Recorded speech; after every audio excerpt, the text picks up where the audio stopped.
Assalamu alaikum, everyone. Welcome to another episode of Diary of a Matchmaker. I'm Zaid, and on the other mic is my wife and co-host Hiba. Assalamu alaikum. So today we're honored to have a guest, Miss Maysaa Fahour, who is a licensed parenting coach with a certification in behavioral cognitive therapy. She is also a mother of four with over 20 years of experience, helping families navigate the often messy but beautiful reality of raising children. Maysaa combines research-backed tools with practical real-life strategies that actually work, especially for strong-willed children. Through her workshops, courses, and popular online presence, she has transformed the lives of thousands of parents. We have also been people that have been following and learning a lot from her Instagram channel. Maysaa believes that parenting isn't just about perfection, but it's about presence, repair, and raising emotionally safe humans. So thank you for coming on to the podcast. Thank you. Salam alaikum, everyone. And hello to you, Hiba and Zaid. Wa alaikum assalam. I can't believe we're interviewing you. We've been following you for the longest time. I swear. Amazing. I'm so happy to be here on different time zones. Yeah, subhanallah. And So- for you, our dear listeners, before you tune out and think, I'm still single, I have nothing to do with parenting, wait and you will see. So you had an interesting aha moment as a parent that came about 10 years ago. You were frustrated with your children, you were raising your voice, you were telling them, why don't you listen to me? And your 10-year-old at the time, who happens to be a strong-willed child, looked at you straight in the eyes and said, you always say I don't listen, but you're not listening either. So you stopped and you said, what? And he said, you talk a lot, but you don't hear me. And it hit you hard because he was right. You were so focused on teaching that you weren't really hearing him. And that was a moment that changed how you parent, because you realized connection has to come before correction. And you started listening more and lecturing less, and then everything shifted between you and your child.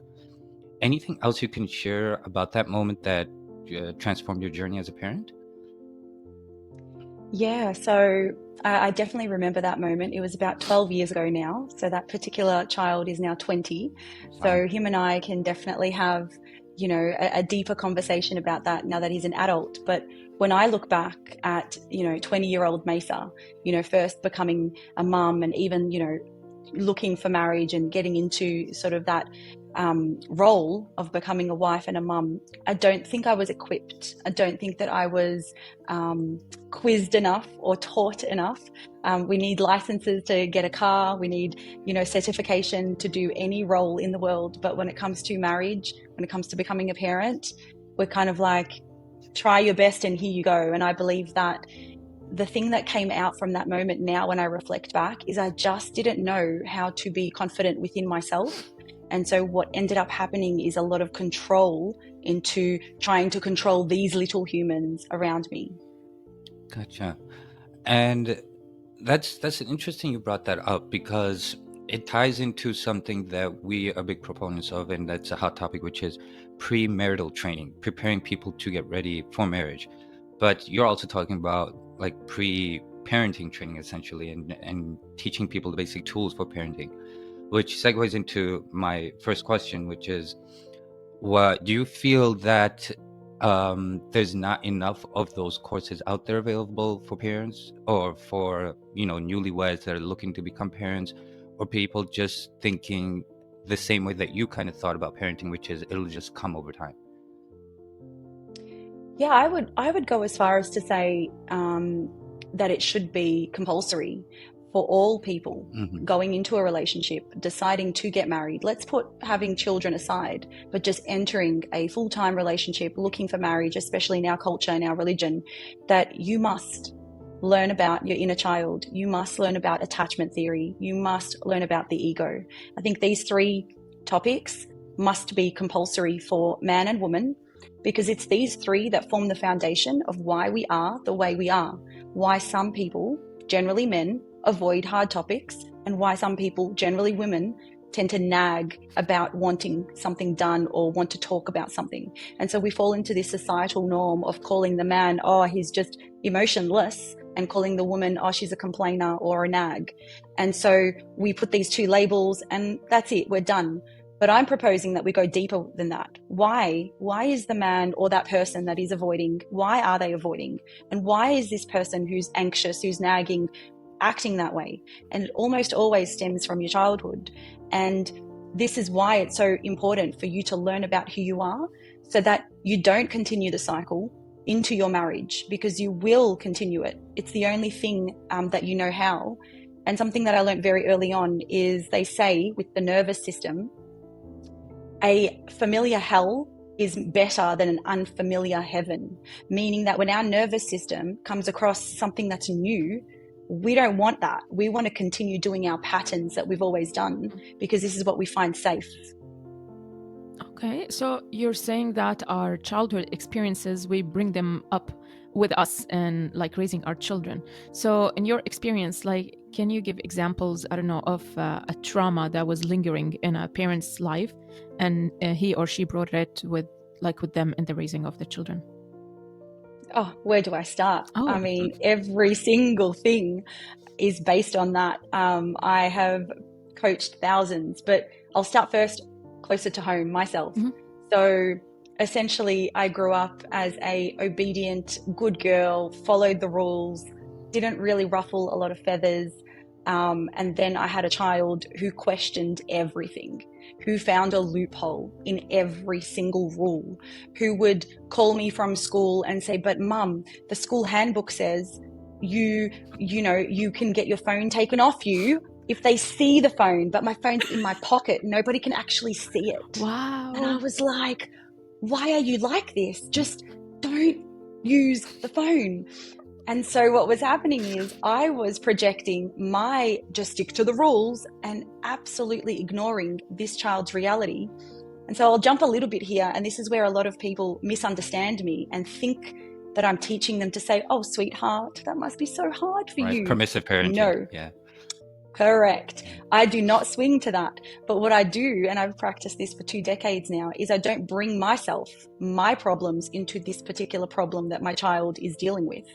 And so it's this differentiation between me as a person and what I went through as a child. And now there is a different human that Allah has blessed me with, and they are their own human. And for some reason, Allah has made this particular child just see loopholes, guys, in every rule. He says rules like guidelines. He's like, really? They said 5 o'clock, 5:30 is fine. Whereas I'm like, 5 o'clock means 4:55 kind of person. And no one is right, no one is wrong. There's just a healthy or unhealthy way. And so these are how parents start to struggle. But I'm going to go one step more and suggest that it's not just parenting. It's literally at the start of a relationship. You see, before any parent talks to me about parenting, I'm like, let's talk about the relationship first. Okay. Yeah. Wow. It kind of reminds me of what we talk about in our workshops. So we talk a lot about compatibility assessment, how to assess compatibility. And what people sometimes fail to realize is that it begins with you first, not the other person. And parenting, based on what you're saying, feels like the same way. It doesn't begin with the child, it begins with you. It begins with understanding who you are, what triggers you, what doesn't trigger you, your expectations, and then you can begin that journey, right? So going along Exactly. So what would be some of the first questions to ask a single person, or a single person should be asking a potential spouse about kids before marriage? So I think just quickly reminding those that are listening today, trigger, this word trigger comes up a lot now. It's one of those hot topics. And I just want to remind every human out there that's listening to this that your child or your partner didn't create that trigger. You know, the trigger was already there. So I want to use a bit of an analogy. Just imagine I have a bruise here underneath my jacket. You guys can't see it. And say Hiba walked past and accidentally fell on me or pushed my arm. And I'm going to say, ouch. She's not going to know I've got the bruise, but I'm going to be hurt from it. That is exactly what happens in all relationships. There is a trigger there. For example, mess, noise, answering back. I've got parents who are triggered by just their child saying no, saying the word no. I've got parents that literally just lose their minds because they can't handle hearing no. And what does that tell me? That tells me that there are a variety of reasons that could be, but the most common one is that they were not given flexibility in their childhood, and they were, brought up in quite a strict, regimented household. And so here they are now having this child say no to them, again, very strictly regimented. And so the parent just, closes up. That's a trigger. So you don't want to go into a relationship becoming a psychologist and being like, tell me about your triggers. I wouldn't recommend that. But I think what's super important is to understand and learn about your future prospects' love language. You really want to understand, what really kind of made them happy when they were young. I love to hear about adults telling me about what brought them joy as a child. Mm-hmm. And a lot of adults struggle with this. And when I push parents a little bit more, and they'll be like, yeah, I really enjoyed coloring in, on a Saturday morning, or I enjoyed riding my bike. And so get to know your future partner's joys as a little kid. Get to know what they found difficult as a kid. Get to know about their value system. There is so many quizzes out there. You can do it together or separately. Knowing your values is understanding your flavor, your style of personality. Mm. So we all, as humans, value honesty, for example. I mean, there's not many people that will say, no, I don't mind someone that lies to me. I don't think we'll find many people that say that.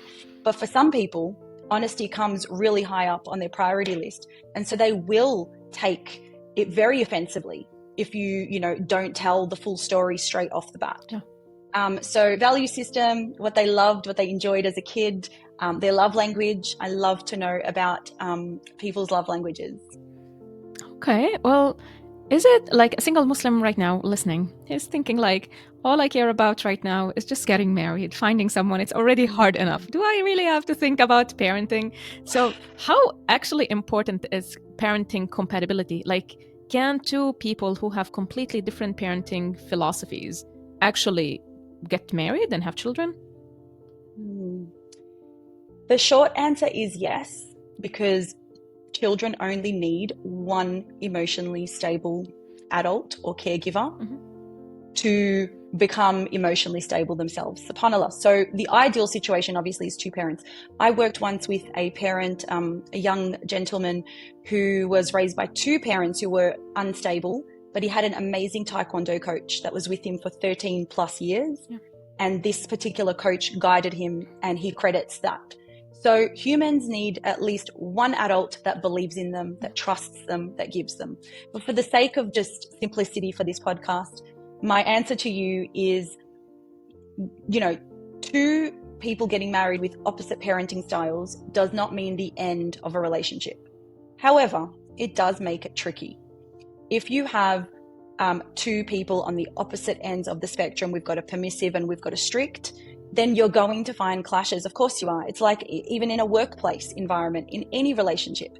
So if you're about to get married, or you're single and you've met somebody who seems to be super strict on the discipline punishment side, just prepare yourself that there's going to be differences and clashes, and it's not going to be a walk in the park. It will require you to help your partner either, become less stressed about the punishments itself.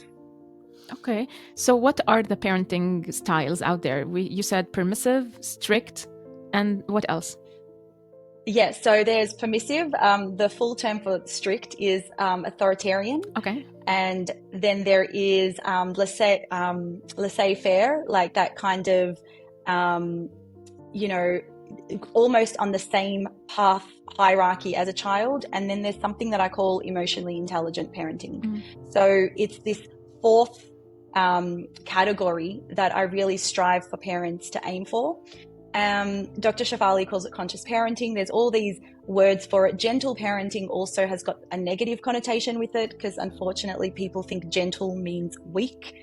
However, this particular style of parenting is about you being the mature adult and you being present in the moment. Mm.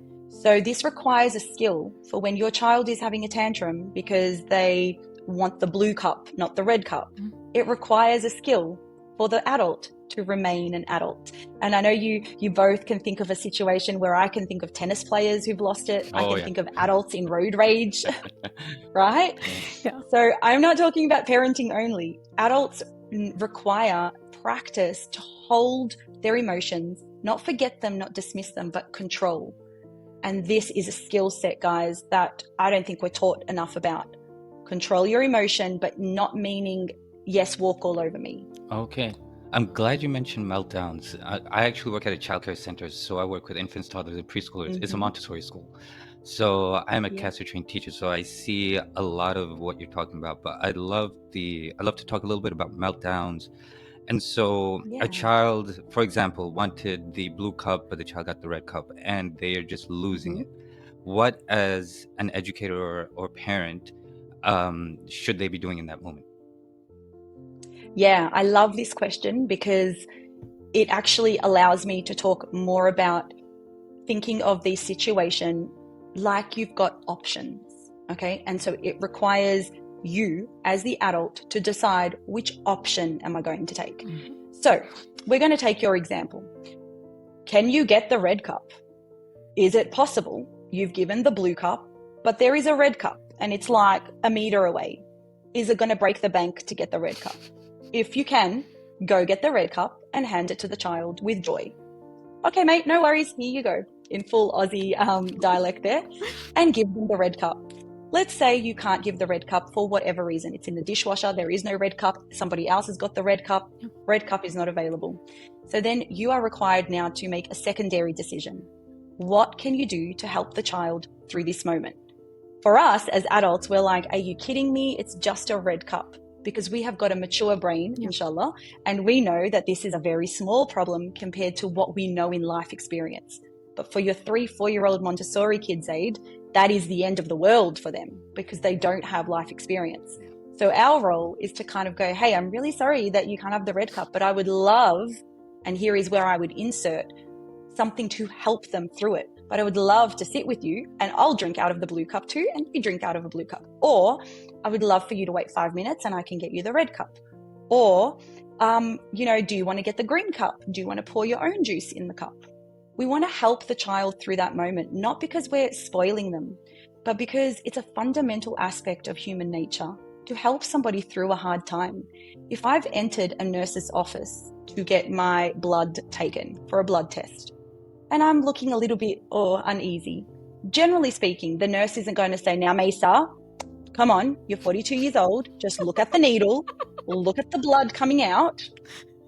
They don't do that. What do nurses do? They're like, oh, look at the painting. How was your day? Oh, it's okay. And I'm a grown adult. But for some reason, when it comes to children, we're kind of like, yalla, come on, it's just a blue cup. It's not a big deal. And so, Zaid, like in summary, what do I do in this situation? I ask parents to look at the options they have in front of them and retain that maturity. Yeah. Wow. Yeah, just a question, honestly. It might be a little bit of a harsh question. So in my life, I came across a lot of kids who were ruined because of the way they were brought up. And I think to myself, as harsh as it might sound, some people shouldn't have children. Do you come across situations like this? Like children whose lives were ruined and who grew up to be like, I don't know how to say bad adults, like in a more polite way. Do you come across these situations? Absolutely. I believe that we mentioned earlier, I believe you have to pass certain tests to get a license. I really do believe that with parenting. I believe that some people just don't have enough maturity to become parents, and I witness that. Unfortunately, that child becomes an adult, and then it becomes that adult's responsibility to go to therapy, to not continue the cycles. It's very hard work. And, this is a strong reminder also for those listening that entitlement doesn't just happen overnight. You don't just wake up and become a ruined child.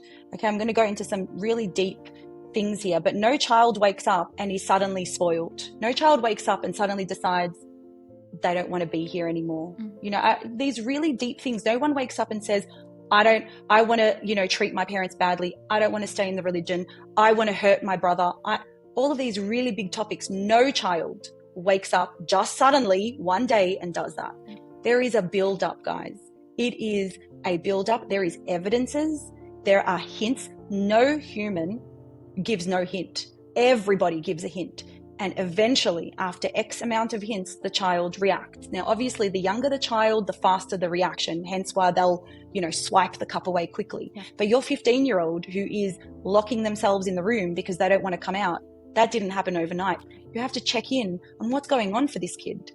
Entitlement only happens, a spoiled kid only happens when you do not teach a child to handle frustrating situations. That's the only way entitlement happens, but not just once. So I've got a lot of parents that are like, oh my God, I did this on Saturday. No, the key here is consistency. Is intensity and frequency. So how often are you saving the child? How often are you doing it? Are you doing it every time? Oh, I've got a 17-year-old daughter. She doesn't get invited to somebody's birthday party, for example. Do I every single time say to her, you know what? Don't worry about them. It wasn't even that going to be that good anyway. You know, what am I doing to help her through that really frustrating moment? She gets a D on her essay. What am I doing? Am I always telling her, no, you're the best, you're the smartest?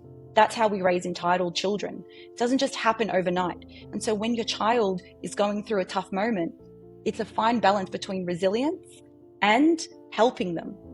And so same goes for us adults. So I know that, you know, I don't want to just focus on parenting. For those single people out there or entering a relationship of some sort, I want to ask you, how do you deal with hardships? What do you do when you get rejected?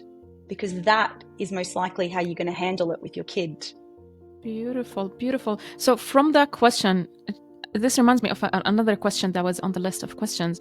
What are some red flags that a person can see in a prospective match in terms of just the conversations or like the way they react to anything that can tell them a lot about their future parenting style? Yeah, this question made me smile a bit because I ended up writing and listing down basically everything I heard in the 80s. I don't know how old you guys are, but I was like, wow, our parents really did try their best. God bless them. But things like children are to be seen, not heard, red flag. Things like my parents hit me and I turned out fine, red flag. That's a big one. I'll never let my child cry. Red flag. You know, mothers should insert rule, stay at home with the child, or fathers should insert rule. All of these are red flags because they show rigidity. So what we want in a partnership is we don't want any shoulds, okay, other than health, safety, and legality. Of course, these are non-negotiables. These are common sense. Whoever's listening to this, please use your common sense here. But everything else comes under flexibility, comes under the idea of reacting and like understanding the life that is going to happen isn't going to be straightforward. And yes, sometimes children do need to sit still and listen, but to put it as a general rule, that's just unfair. Okay. Yeah, so that brings me to another point, which is schooling. That's usually a hot topic. You know, you want to know as you're speaking to a potential spouse, their approach. And usually it's a very binary conversation, whether it's homeschooling or public or private school. So how should a couple navigate this conversation before marriage? And is there more to it that they're missing? Is there a third option? This is a really good question because I reflect on my own experiences. So my children have been to 14 different schools. Wow. I think I have covered a lot of life journey in this. And I also have worked with so many kids and parents from different kind of walks of life. And I can say this, very rarely does a child need to change schools. Very rarely. If a child is having a problem at a school, I would say it would be 1 out of 100 parents that needs to change the school. Because yes, sometimes a child needs a new start. I agree with that. But when you're sitting with your partner, or if you want to think about this to yourself, if you're not married yet, you want to really ask yourself, not like where will the child study, but what am I hoping? What kind of learner do I want my child to become? What am I hoping that they're going to, how am I hoping that they're going to learn? What do I want to drive in them? And so for me, the most important part is environment. So friendship plays the biggest role in a child's life. Research has shown that environment plays the biggest role. So you really want to be mindful of the environment you're going into and the idea that schools and teachers can only do so much. I was a teacher for many years, and I'm just here to remind people that Teachers are human. We have 25 odd or so students. It's a tough job. It's underpaid and undervalued, and teachers can only get a child to a certain spot, and then it's the parent that plays the biggest role of all. So the conversation is more about, what do I want my child, to become? Who do I want them to become, more than grades itself? Yeah, that Okay, makes sense. so yeah, so is there a third option besides homeschooling or private public school? I mean, no.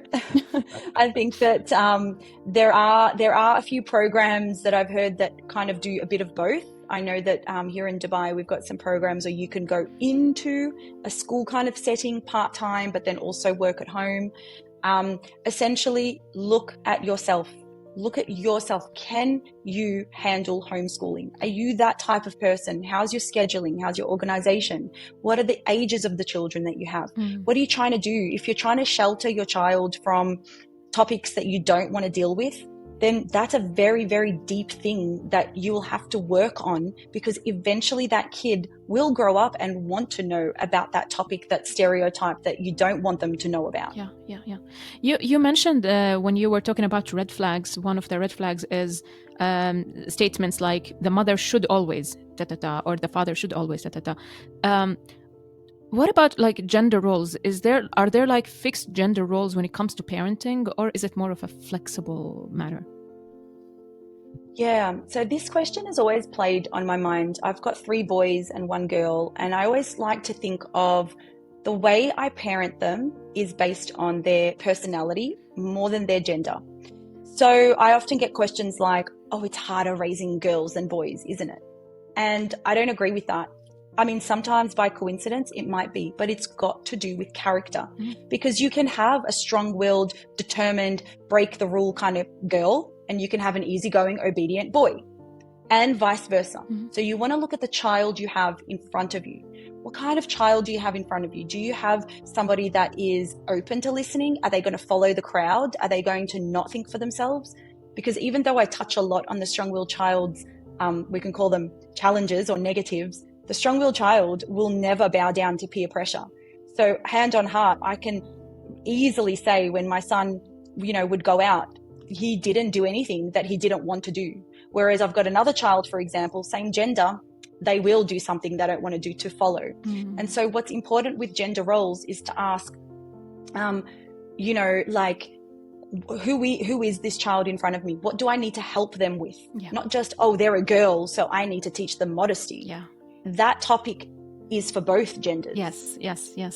I'm glad you mentioned that. What about gender roles when it comes to the mother and father? Yeah. So this is something that, I mean, we're evolving, right? We're starting to, enter different seasons in our life. And I don't really want to say that, oh, everything should be just flexible. Again, I always come back down to what's working, what's not working for you.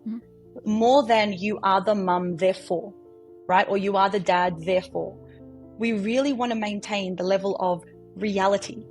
So if it works that the mum or the woman stays at home with the child because it works, then you can do that. But for some women, so many women I work with, they are a better mother when they are working, right? They are a better mother when they have gone out into their career and come home. Now that might put some stress on the family with childcare, with, being far from the child. But then I would also delve deeper with the mother and the father and ask them some more questions. What are you running away with or running away from? Why do you feel like this child, really drags you down, or you can't handle your 2-year-old's tantrums? What's going on there? This reminds me of my sister. I hope she's not listening.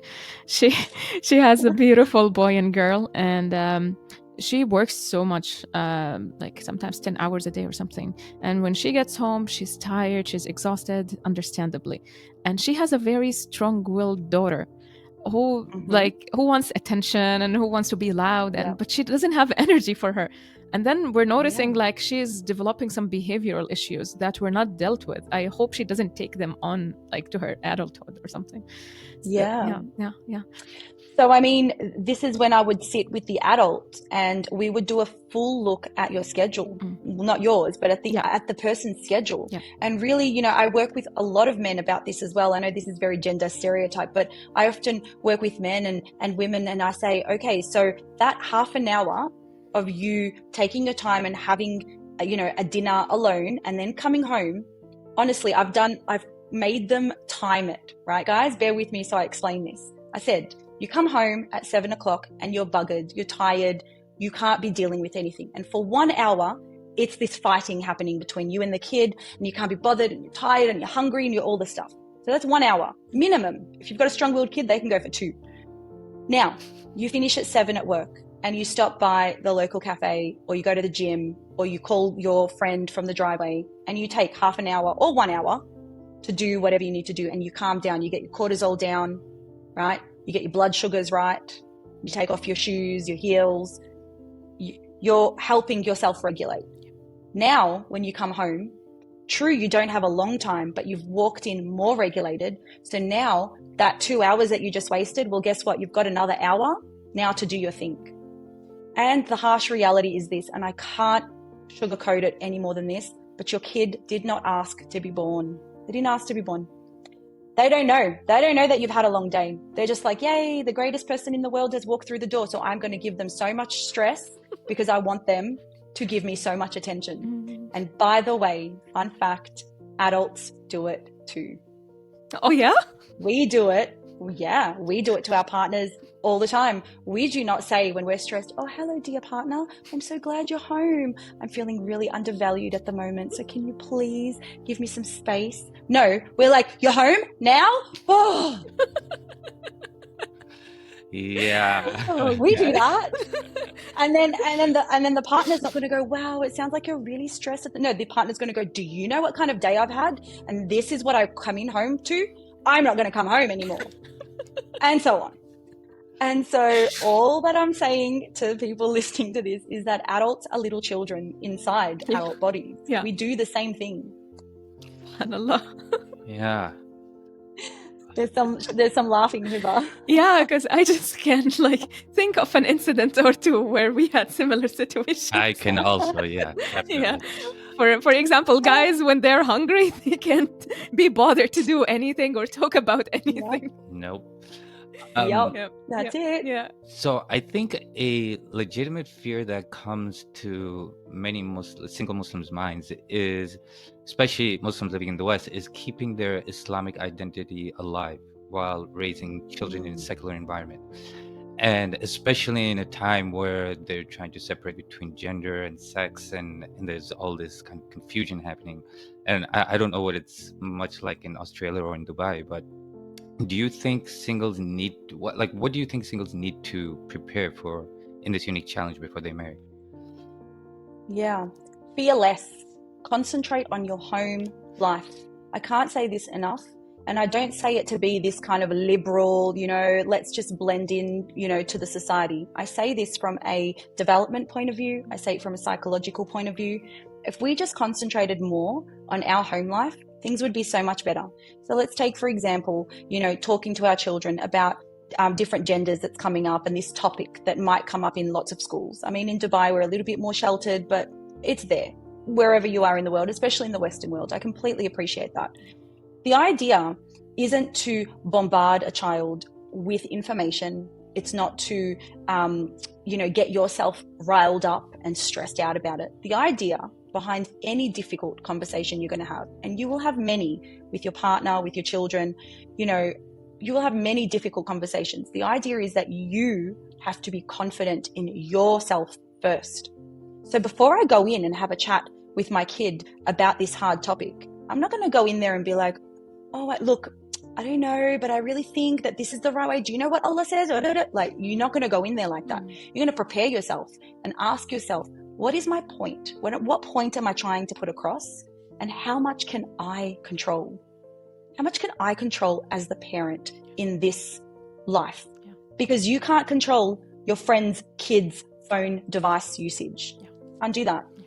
But what you can control is how your kid responds when their friends put up something on the device. And even then, you still can't control that. because children have free will. And for whatever reason, usually I call it immaturity, some kids will go, yes, mum, sure, I will say no. And then in the moment they say yes, right? But then what are you going to do about it? So I think, Zaid, what's super important here for us as parents, as Muslim parents, living in the West, is that we have to ask ourselves, how much are we driving our parenting from fear and how much are we driving our parenting from confidence? And there is a very big difference between the two. Yeah, interesting. Yeah. Honestly, like listening to like the responsibilities of a parent and how to control, you were talking about like controlling your emotions. It sounds like a very difficult job. And like controlling your emotions day after day after day, isn't it gonna like result in like suppressed emotions and suddenly you're just gonna blow up in your child or in your coworker or something? Is it as difficult as it sounds? Oh no, I need to do a better job at explaining it, Hiba, because what you're describing is called passive patience. Okay. The really big difference between control of emotions and passive patience. Okay. Passive patience is when you put up with something.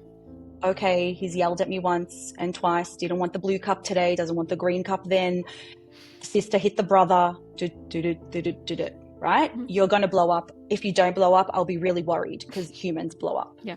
That is not what I teach. Emotional regulation and emotional intelligence is the ability to control your emotion, but it does not mean that we're happy. So when my kid wants the blue cup, I'm allowed to be frustrated. So I'm not going, you can't have the blue cup. By the way, kids will look at you like you're crazy if you do that, right?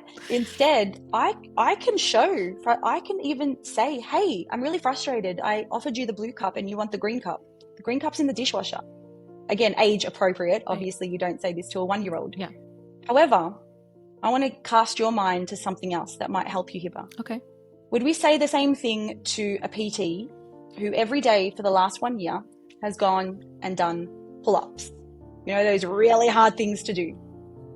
When you do pull-ups for 1 year, do your muscles bust open and you suddenly can't do any more pull-ups? No. Do the pull-ups get easier? Yeah. Yeah, that is exactly the same as brain training. When you learn to control your emotions in an emotionally intelligent way, and there is a way, there are 5 steps to it, then by the time you've done it enough times, you can not blow up as much anymore. So for myself, a decade or so into it, I now have a much longer threshold for me to quote unquote lose it. Wow. I would need to have a really, there has to be a lot of things that's gone on for me to lose it.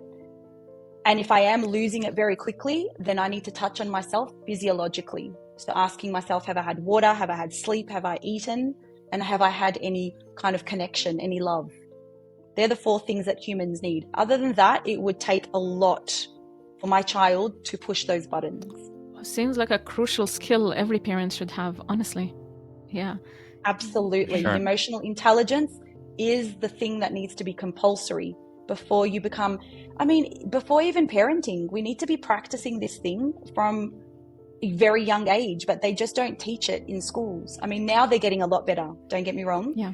But parents can do this with children at home. Yeah. Just really quickly, the first way you do it is by modeling it. The second way you do it is by naming it. So labeling it to a child. Oh, you're feeling frustrated right now.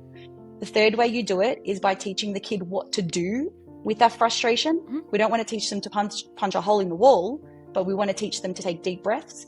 And the fourth way to do it is to repeat. Show them examples. Oh, look, that person was angry and they took a deep breath and now look at what happened. And that's how we teach children emotional intelligence. Wow. Reflecting on the way we were brought up, and like you said, God bless our parents, they did the best they could. They didn't have access to any of this information. And I'm glad that we turned out okay. Did we? We had the highest rates of depression and anxiety in the history of the world. I guess, but we didn't turn out to be murderers or something. So at least that's that. That's true. That's true. But going back to that point, it just feels like, given that we're living in the digital age, there's just an inundation of content out there. TikTok reels about gentle parenting, then you got the Montessori reels, and everybody's giving endless advice about what approach to take. And so it almost feels like there's these unrealistic expectations about parenting. So how do you filter through that and try to understand what is right and what's wrong when it comes to parenting? Or is there no right and wrong? Yeah, I mean, I always like to think of parenting as healthy or unhealthy. There isn't really right or wrong. Again, the common sense being that emotional, mental and physical abuse is a definite straight into the wrong category. But when we look at parenting methods, there is no wrong or right. It's just, what do you want to achieve as a parent? So for me, very high up on my list is I wanted to become somebody that my children can look up to and copy from. Right. This is another kind of little aha moment that I had, when I was thinking about my daughter. So about 15 years ago, I was sitting down and I thought, what would I like my daughter to do when she's mad? Then I need to do that, because I can't be like, oh, I really wish for my daughter to grow up to be this young lady who takes 10 deep breaths and, doesn't let anyone walk all over her and blah, blah, blah, blah, blah. And then I wasn't doing that.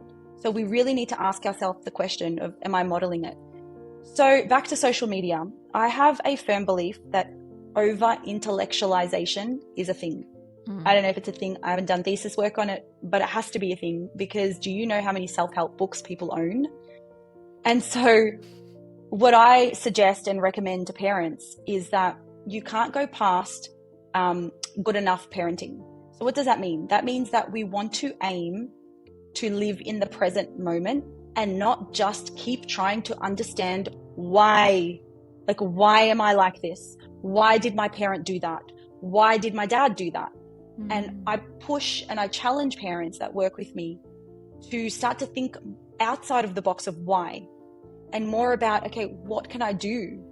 What can I be? How can I react from this or change from this? And once we start posing these different questions, we stop putting ourselves as the center topic, and we start to think about the child in front of us, or like the problem that we have. So if me and my partner are always arguing about who is going to do the dishes, right? Let's just take that really simple example. And you're always tired of reminding him, and he's tired of always being told, just a simple stereotypical example. Then rather than, oh, why does this keep happening? I encourage couples to start to think about, okay, what do you want to happen and what are you trying to achieve here? And then we can focus on getting the logistics out, because 9 times out of 10 with couples, you're both saying the same thing in a different way. Okay. Unrelated question. Do you think children are completely formed by their environment, whether that's parents, school, friends, or is there like a part that they are born with, like a nature that they have? Absolutely. Children are born with a nature. Children are born, there are 400 different psychological traits that can be chosen by Allah to create your child's personality. And we don't know what the draw is, because I've met 2 very, very loud parents who've got a shy child. I've met 2 very quiet parents who've got a loud child. I've met everything, all the combinations you can think of. I've met children that are a replica of their father, children that are a replica of their grandfather. It doesn't matter about, what is the right combination. What we need to start off with is understanding the genetic part of it, which is kind of potluck. Yani, subhanAllah, we don't know, right? And then from there on, and after probably the age of 2, because before 2, the child is pretty much like the baby is pretty much convinced on connection only, right? But after 2, what happens is you have to start to parent the child in front of you, not the child you wish you had. So I'll give you an example. If after 2, you seem to have a Velcro toddler, a toddler that just clings to your leg. Even when you get to the play center, the kid's like, no, stay with me. And you're like, what? We're at a play center. Go, be free, have fun. I wish I was taken to a play center. Then you are not parenting the child in front of you. You're parenting what you wish you had. The child in front of you is asking you to, hey, slow down, walk me there. For some strange reason, their brain is like, this is danger. There's a lot of sights, sounds. That's what the child in front of you needs. Now let's flip it around. If you have, I call them the stage children that are just like, see ya, and just like runs into the play center, doesn't even look behind them. And you're like, no, wait, you need to do, no, like all of this kind of careful business. Yeah. And you're not parenting the child in front of you. You're parenting the child you wish you had, who was somebody that was like slower and gave salam nicely and just talked very elegantly to their grandparents. That's not the kid you have. I don't know why that's not the kid you have, but it's just not. So instead, you need to parent the kid in front of you, which might be lower expectations. You know that this child is not going to give salams very slowly and ask their grandparent, how was your day? But you might go, hey, you're going to give salams, you can give a high five, and then you can go play. Yeah. And so you've brought down your expectations. So nature definitely plays a role, and so does nurture. And I think it's a very fine balance, but parents pay way too much time trying to work out what is where and how and what did I do that ruined it. I believe that we just need to take a backseat on that conversation and just deal with the reality we have in front of us today. Let the child lead, you mean? I mean, lead, but we have to also remember that when my vivacious, fiery, spicy child wants to cross the road at the age of 5, that's a no. Of course not, yes. Right? Yeah. And when my child sees no harm in, sending photos, on Snapchat as a teenager, that's a no. Mm-hmm.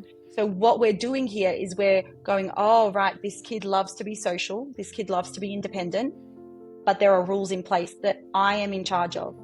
You see, when you're parenting, you're not relying on, when you're an emotional, intelligent parent, you're not relying on your kid to pat you on the back and say, yeah, mum, thank you so much for that boundary. You kept me safe. Oh my goodness, thank you. No, your kid's going to say, you've ruined my life. Snapchat is the best. And so you're not going to look for that. Instead, these are all true stories, guys. Really? Really, truly. And I'm like, really? I hate you, mom. All of that is going to come at you. And you have to be confident enough to know that they're not saying, I hate you. They're saying, I hate your rule because I don't agree with it. Yeah. Would you say that a general rule of thumb is parenting is a thankless job? Because your kids aren't going to come to you and say, thank you for this, thank you for that. But it's just something to be aware of. But it's a rewarding job at the end of the day. Yeah. I've got to think about that one because I'm in this blessed phase where I've got these 2 younger kids and then the 2 older kids. So the thank yous do come. So anyone listening out there, the thank yous do come. They do. Okay. And they are just like excellent, but I do not rely on them. They come as a bonus. They do not come as an expectation. So I would say, parenting is it's a confident job. Parenting is a job that it's like an occupational health and safety officer job. I don't know if you have that in your side of the world, but they're the person. Yes, you do? Okay, great. So they're the person in the workplace that not many people like because they're putting witches' hats around the spilt liquid on the floor and they're checking in on people's feelings and all of that stuff. But they're so vital to keeping things safe. And then you pass a stage where you now have to allow the child to practice how to keep themselves safe. Oof. Oh God. I just wonder how our parents did it. They were like, okay, flee, go for your life. Yeah, sometimes like Zaid and I'm just going to admit it, sometimes we see parents doing things and we think to ourselves, when we're parents, we're not going to do that. We're going to make sure we don't do that, whether it's like giving them tablets and like unlimited screen time. So, let me talk about that. So I have a friend who has 3 girls and a boy, and he's just beyond overwhelmed. I think they're all under the age of 5 or 6. Wow, And mashallah. But the one thing I always notice is they all have their own tablet. So whenever they go out to eat, he calls it free babysitting. So they all have a tablet and they're preoccupied, and it just works for him. And I just think it's easy for me to say as someone who's not a parent that, oh, I'm not going to do that. I'm going to figure it out. But at the same time, it's like, I don't know what he's going through. And this is probably the one thing that works for him. He doesn't have time to figure out another strategy. So what's that kind of ties into the topic of screen time and what you should do. But anything you can say about that? Nothing's a problem until it's a problem. Yeah. So when parents come to me and they're like, hey, Maysaa, how's my screen time with my kid going? And I'm like, is there a problem? They're like, no. I'm like, then I'm good. If you want to give your kid 100 hours of screen time, go for it. But if every single time, so let's take screen time away for a second and let's say just some different examples. If every single day you have to bribe your kid to, I don't know, go to soccer practice, that's a problem. If every, or not every, but most often you have to reward, bribe, threaten your child to eat their dinner, that's a problem. If very often you go to a restaurant and the only way that you can get your kids to calm down and eat is with a tablet, then it's generally a problem because it means that it's masking something else. Now on your friends list, it might not be a very top priority problem. I'm fine with. But if you come to see me and you're like, this is really bothering me, then I'm here to help you with situations like that. And so when it comes to screen time, I always say that the device itself is not the enemy.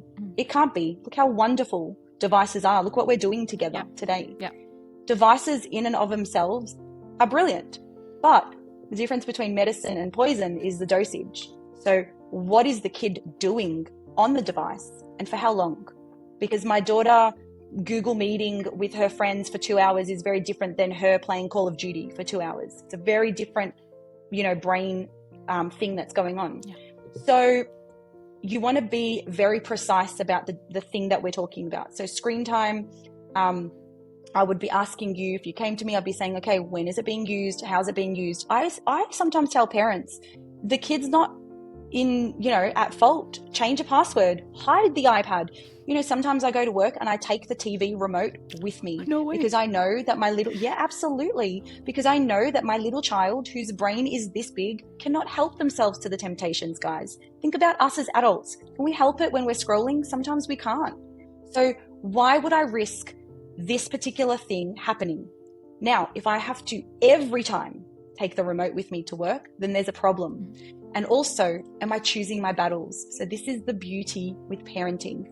We can't just take the remote with us to work, and we can't also just let the child make their own decisions. There are so many options in the middle. So I once had a parent come to me and say, oh, Maysaa, every time I'm on the phone, my kid realizes or I'm on a meeting and they'll come and they'll get more screen time. But you know what I did yesterday? Oh, I didn't give in. And I said, really? What happened? She said, finally, the bank called me back. I was waiting for this really important call. And guess what? I didn't even take the call because I stuck to my guns. And I said, you missed a bank appointment, so that you don't give your kid more screen time. In this particular situation, give the kid the screen time. Take the important call. And this is where parents kind of fluctuate between this binary of yes and no. You've got to look at the situation in front of you. For me to do this call at 5 p.m. on a weekday, you best believe that I've got all the devices happening in my household. Because what else am I going to do in a 50-degree country where kids are on school break and the humidity is so high that you can't go outside? And so this is where also parents start to forget that we don't live in this world of, go climb a tree. I know I've gone on a tangent a bit, but I hope I answered your question. Yeah, absolutely. What other interesting stories do you have for us? Oh, where do I start? Tell me some categories. Some categories. I don't know, a success story, like parents who hadn't figured it out and a transformation happened. Yeah. Okay. Well, so many. I had a mum who was adamant that her kid was broken. Just 8-year-old boy, rude, arrogant, never listened, angry, just adamant.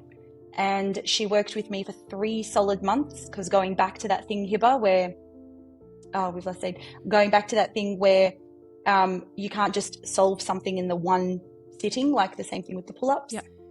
So over the 3-month period, we worked on her. So I would ask her to think about, how does she react to the child? What are her expectations? We literally altered her schedule around to be more realistic, to be more logistic. And by the 3rd month and onwards till today, her little boy is pleasant, is funny, is creative, is independent, and she's loving parenting. MashaAllah, in 3 months. Yeah, 3 months. Looks like we're the ones who have to get the training, not the like the problem is us, not the children. The children, I guess, are teaching us in their own way. They are. They can't help it. They can't be like, yo, mum, I feel really stressed out today. They just can't do that at these ages that we're talking about. Instead, they will push their brother when they feel jealous, or they will do things. They won't listen to us for a certain reason. Yeah. I had a lovely Canadian mum once come to me with probably the most strong-willed teenager I've heard of, where the mum said, you will never be allowed to get a nose piercing, and the daughter pierced her nose with a needle and an ice cube. Oh my God. Yeah. Ouch. And said, you can't make me do anything, and you can't force me to do anything. And so this is part of the training that I give parents of just don't give ultimatums. Ultimatums for a human being never works well for anybody. Doesn't matter who you are, but especially for a child.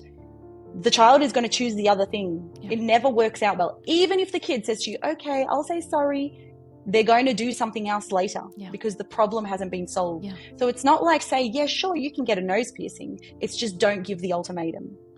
Okay, because then they want to defy it. Yes, if you've got a strong-willed kid, 100%. 100%, your strong-willed kid will defy it. Okay. If you've got an obedient kid and you've given an ultimatum, you obviously don't give a lot of ultimatums to an easygoing kid, but if you do, then the easygoing kid carries anxiety within them. Okay. And like when we're talking about a toddler, like, I don't know, less than 2 years old, what kind of parenting can we do? Okay, less than 2 years old, guys, basically your kid is a cowboy scientist. Like, I'm talking about, they have zero clue, but they act like they have all the clues. Okay. They're there for curiosity, for experimenting, for experiencing. Your job as the parent is to guide. Childproof your home, say less more often, say no less often, and just essentially understand that this kid is egocentric. They think the world revolves around them. They don't understand that, you know, that there are other things happening in the world, and you just have to wait until that development happens. Subhanallah. Subhanallah. If somebody wants to work with you, where can they find you? How do you work with people? Yes, I work with clients one-on-one for couples relationship coaching as well as parenting coaching. You can find me on socials at Coach Maysaa. I'm also found, you can email me. I wonder if you could put the email in the description. Yes, I can. And yeah. Okay, and you work with clients all over the world, right? I do. I work with clients all over the world, and I offer workshops as well as one-to-one coaching. MashaAllah. I'm really, really happy we got to have this conversation. Like I said, we've been following you for the longest time. We learned a lot even before having children. We don't have children yet, but we look forward to learning more from you. And thank you so much for your time, for your knowledge. And thank you so much, our dear listeners. You heard, even if you're still single, there is work to be done. Don't think that parenthood is something to discuss and talk about later when we have children. There's a lot of things to be done right now. And hope you enjoyed the interview. We'll see you inshallah in the next episode. Assalamu alaikum.